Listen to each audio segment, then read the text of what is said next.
Silipin naman natin kung ano nga ba ang dalang inspiring story ng clay souvenir shop ni Grace Nicole Tanael dito lang sa Negosyo Tayo.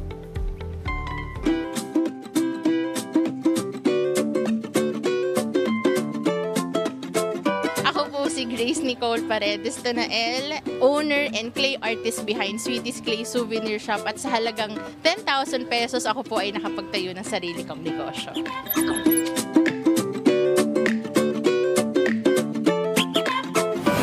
Nag-umpisa po kami 10 years ago.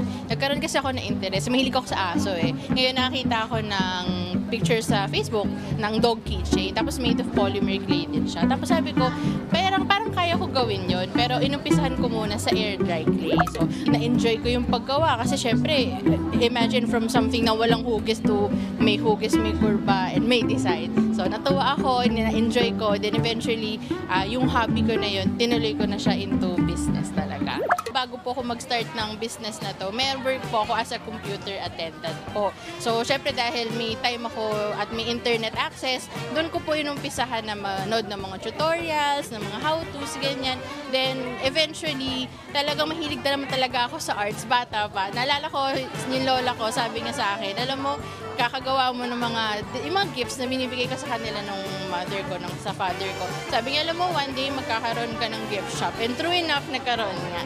Eventually, nung nagkaroon ako ng client na nagtiwala sa akin at nagbayad sa akin in full, ginamit ko yung opportunity na yon para mag-attend ng one-time workshop. Ngayon, masasabi ko na okay naman yung business ko.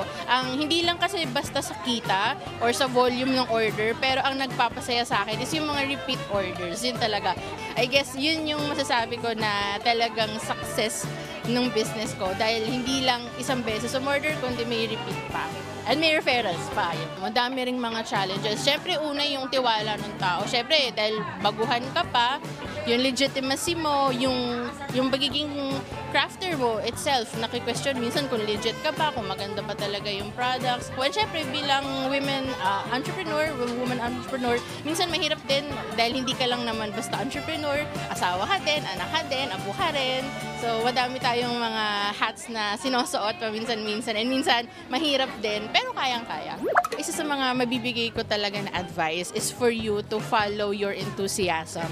Kung ano yung na-feel mo, na gusto mo, may it be in craft, in baking, in cooking, or whatever it is, kung ano man yon, I'd like to encourage you to try. Dahil hindi mo naman talaga malalaman kung hindi mo susubukan. And if malaman mo man na medyo mahirap, dahil syempre, nag-uumpisa ka as a beginner, go lang, try mo lang ng try. Kasi wala naman talagang mahirap sa taong masikap.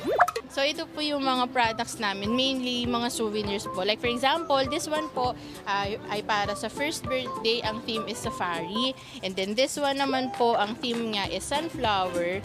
Aside from handmade po ang mga souvenirs na ginagawa namin, matibay din po. Kahit po itaktak and kahit medyo mabend, okay, kayang-kaya po. All-time bestseller din po namin yung handmade rosary. This one po, thousands na po yung nabenta namin. Gumawa rin po kami ng mga bracelets and mga cellphone holders, and minsan may mga available din po kaming mga polymer clay